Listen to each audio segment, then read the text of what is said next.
ಆಚಿ ಮಸಾಲ. ಎಂತ ಅಡಿಗೆಯ ರುಚಿಯಾಗೋ ರಹಸ್ಯವು 20 ರೂಪಾಯಿ.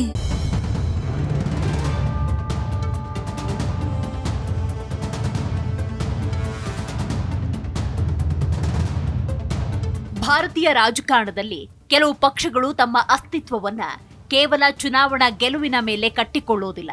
ಸಿದ್ಧಾಂತ, ರಾಜಕೀಯ ತತ್ವಶಾಸ್ತ್ರ ಹಾಗೂ ಐತಿಹಾಸಿಕ ಚಳವಳಿಯ ಮೇಲೆ ಕಟ್ಟಿಕೊಳ್ತವೆ. ಅಂತಹ ಪಕ್ಷಗಳಲ್ಲಿ ತಮಿಳುನಾಡಿನ ದ್ರಾವಿಡ ಮುನ್ನೇತ್ರ ಕಳಗಂ ಡಿಎಂಕೆ ಕೂಡ ಒಂದು. ಭಾಷೆ, ಪ್ರಾದೇಶಿಕ ಹಕ್ಕುಗಳು, ರಾಜ್ಯಗಳ ಸ್ವಾಯತ್ತತೆ, ಒಕ್ಕೂಟ ವ್ಯವಸ್ಥೆಯ ರಕ್ಷಣೆ ಹಾಗೂ ಕೇಂದ್ರದ ಅತಿಕ್ರಮಣದ ವಿರುದ್ಧದ ಹೋರಾಟವೇ ಡಿಎಂಕೆಯ ರಾಜಕೀಯ ಗುರುತು. ಆದರೆ ಇತ್ತೀಚಿನ ರಾಜಕೀಯ ಬೆಳವಣಿಗೆಗಳು ಈ ಗುರುತಿನಲ್ಲೇ ಬದಲಾವಣೆಯ ಸುಳಿವು ನೀಡ್ತಾ ಇರುವಂತೆ ಕಾಣಿಸ್ತಾ ಇದೆ. ತಮಿಳುನಾಡು ವಿಧಾನಸಭಾ ಚುನಾವಣೆಯಲ್ಲಿ ಡಿಎಂಕೆ ಕಾಂಗ್ರೆಸ್ ಮೈತ್ರಿಕೂಟ ಹೀನಾಯ ಸೋಲು ಕಂಡಿತು. ದ್ರಾವಿಡ ರಾಜ್ಯದಲ್ಲಿ ಬಿಜೆಪಿಯನ್ನ ಅಧಿಕಾರದಿಂದ ಹೊರಗಿರಿಸುವ ಉದ್ದೇಶದಿಂದ ಕಾಂಗ್ರೆಸ್ ಮುಖ್ಯಮಂತ್ರಿ ವಿಜಯ್ ಅವರ ಟಿವಿಕೆಗೆ ಬೆಂಬಲ ನೀಡಿತು. ಆದರೆ ಬೆಂಬಲ ನೀಡುವ ಕುರಿತು ತಮ್ಮೊಂದಿಗೆ ಕಾಂಗ್ರೆಸ್ ಚರ್ಚಿಸಿಲ್ಲ ಎಂದು ಡಿಎಂಕೆ ಮುನಿಸಿಕೊಂಡಿದೆ. ವಿಪಕ್ಷಗಳ ಐಎನ್ಡಿಐಎ ಮೈತ್ರಿಕೂಟದಿಂದ ದೂರ ಉಳಿದಿದೆ.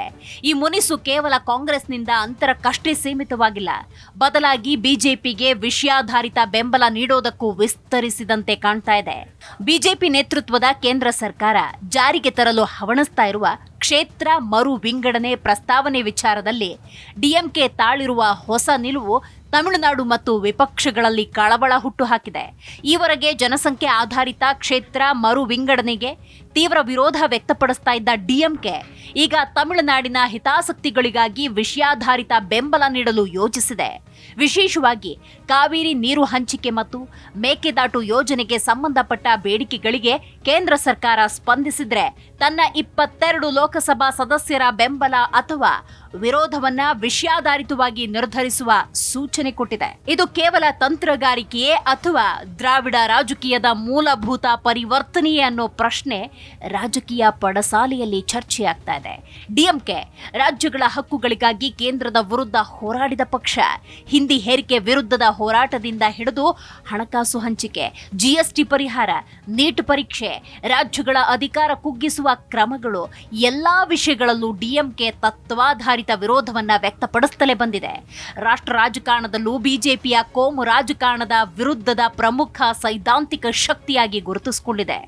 ಇಂತಹ ಪಕ್ಷವೇ ಈಗ ತಮಿಳುನಾಡಿನ ಹಿತ ಮೊದಲು, ಉಳಿದ ರಾಜಕೀಯ ನಂತರ ಅನ್ನೋ ಸಂದೇಶ ನೀಡ್ತಾ ಇದೆ. ಪ್ರತಿಯೊಂದು ಪ್ರಾದೇಶಿಕ ಪಕ್ಷ ತನ್ನ ರಾಜ್ಯದ ಹಿತಾಸಕ್ತಿಯನ್ನ ರಕ್ಷಿಸುವ ಹೊಣೆಗಾರಿಕೆ ಹೊಂದಿದೆ.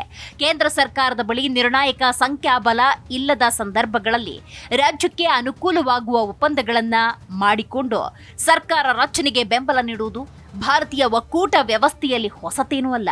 ಬಿಹಾರದಲ್ಲಿ ಜೆಡಿಯು, ಆಂಧ್ರ ಪ್ರದೇಶದಲ್ಲಿ ಟಿಡಿಪಿ, ಮಹಾರಾಷ್ಟ್ರದಲ್ಲಿ ಶಿವಸೇನೆ ಹೀಗೆ ಹಲವು ಪ್ರಾದೇಶಿಕ ಪಕ್ಷಗಳು ತಮ್ಮ ಬೆಂಬಲವನ್ನ ರಾಜ್ಯದ ಅಭಿವೃದ್ಧಿ ಯೋಜನೆಗಳು ಅಥವಾ ವಿಶೇಷ ಸೌಲಭ್ಯಗಳೊಂದಿಗೆ ಜೋಡಿಸಿರುವ ಉದಾಹರಣೆಗಳಿವೆ. ಆ ದೃಷ್ಟಿಯಿಂದ ಡಿಎಂಕೆಯ ನಡೆ ರಾಜಕೀಯವಾಗಿ ಅಸಹಜ ಏನಲ್ಲ. ಆದರೆ ಡಿಎಂಕೆ ತನ್ನನ್ನ ಕೇವಲ ಪ್ರಾದೇಶಿಕ ಹಿತಾಸಕ್ತಿಯ ಪಕ್ಷವಾಗಿ ಮಾತ್ರವಲ್ಲ, ದೇಶದ ಒಕ್ಕೂಟ ವ್ಯವಸ್ಥೆಯ ಮತ್ತು ಸಂವಿಧಾನಾತ್ಮಕ ಮೌಲ್ಯಗಳ ರಕ್ಷಕನಾಗಿಯೂ ಬಿಂಬಿಸಿಕೊಂಡ ಪಕ್ಷ. ಕ್ಷೇತ್ರ ಮರು ವಿಂಗಡಣೆ ಸಂಸತ್ನಲ್ಲಿ ದಕ್ಷಿಣ ಭಾರತದ ಪ್ರಾತಿನಿಧಿತ್ವವನ್ನ ಕಡಿತಗೊಳಿಸುತ್ತೆ, ಒಕ್ಕೂಟ ವ್ಯವಸ್ಥೆಯನ್ನ ತಲಕೆಳಗು ಮಾಡುತ್ತೆ ಎಂದು ಡಿಎಂಕೆ ನಿರಂತರವಾಗಿ ಆರೋಪಿಸಿತ್ತು. ಮಾತ್ರವಲ್ಲ, ಕೇಂದ್ರದ ವಿರುದ್ಧ ಬೃಹತ್ ಹೋರಾಟ ಕಟ್ಟಿತ್ತು, ದಕ್ಷಿಣ ರಾಜ್ಯಗಳನ್ನ ಒಗ್ಗೂಡಿಸುವ ಪ್ರಯತ್ನದಲ್ಲಿತ್ತು. ಆದರೆ ಈಗ ಅದೇ ವಿಷಯವನ್ನ ಕಾವೇರಿ ಮತ್ತು ಮೇಕೆದಾಟು ವಿಷಯಗಳಿಗೆ ಜೋಡಿಸ್ತಾ ಇದೆ. ತನ್ನ ಸೈದ್ಧಾಂತಿಕ ಹೋರಾಟವನ್ನ ರಾಜಕೀಯವಾಗಿ ಚೌಕಾಶಿಗಿಳಿಸ್ಬಿಡ್ತಾ ಅನ್ನೋ ಪ್ರಶ್ನೆ ಉದ್ಭವಿಸಿದೆ.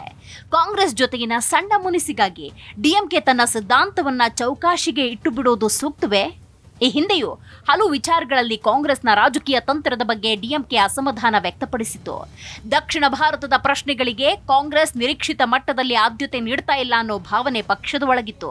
ಅಂತಹ ಸಂದರ್ಭದಲ್ಲಿ ಡಿಎಂಕೆ ತನ್ನ ಸ್ವತಂತ್ರ ರಾಜಕೀಯ ಅಸ್ತಿತ್ವವನ್ನ ಹೆಚ್ಚು ಸ್ಪಷ್ಟವಾಗಿ ಪ್ರದರ್ಶಿಸಲು ಯತ್ನಿಸ್ತಾ ಇತ್ತು, ತನ್ನ ವಿರೋಧವನ್ನ ಆಂತರಿಕವಾಗಿ ವ್ಯಕ್ತಪಡಿಸ್ತಾ ಇತ್ತು. ಆದ್ರೀಗ ಕಾಂಗ್ರೆಸ್ನಿಂದ ದೂರ ಸರಿಯುವ ಪ್ರಯತ್ನದಲ್ಲಿ ಡಿಎಂಕೆ ತನ್ನದೇ ಸೈದ್ಧಾಂತಿಕ ನೆಲೆಯನ್ನ ದುರ್ಬಲಗೊಳಿಸ್ತಾ ಇದೆ ಎಂಬಂತೆ ಕಾಣ್ತಾ ಇದೆ. ಇದನ್ನ ಅಪಾಯ ಎಂದು ನೋಡಲಾಗ್ತಾ ಇದೆ. ಈ ನಡುವೆ ಡಿಎಂಕೆ ನಾಯಕರು ಸಿದ್ಧಾಂತಗಳು ಜನರ ಬದುಕಿಗೆ ಉಪಯೋಗವಾಗದಿದ್ರೆ ಅವುಗಳ ಅರ್ಥವೇನು? ತಮಿಳುನಾಡಿಗೆ ನೀರು, ರೈತರ ಹಿತ, ರಾಜ್ಯದ ಹಕ್ಕುಗಳು, ಅಭಿವೃದ್ಧಿಯೇ ಮುಖ್ಯವಾದ್ರೆ ಆ ಗುರಿ ಸಾಧಿಸಲು ರಾಜಕೀಯ ಮಾತುಕತೆ ನಡೆಸೋದ್ರಲ್ಲಿ ತಪ್ಪೇನಿದೆ?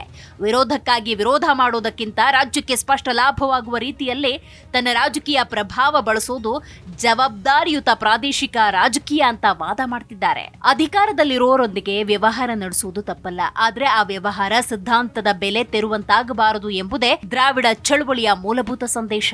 ಈಗ ಡಿಎಂಕೆ ತನ್ನ ಬೆಂಬಲವನ್ನ ವಿಷಯಾಧಾರಿತವಾಗಿ ನಿರ್ಧರಿಸುತ್ತೇವೆ ಅನ್ನೋದು ಪ್ರಾಯೋಗಿಕವೇ ಆಗಿದ್ರೂ ಭವಿಷ್ಯದಲ್ಲಿ ಸೈದ್ಧಾಂತಿಕ ರಾಜಕೀಯದ ದುರ್ಬಲತೆಯೂ ಆಗಬಹುದು.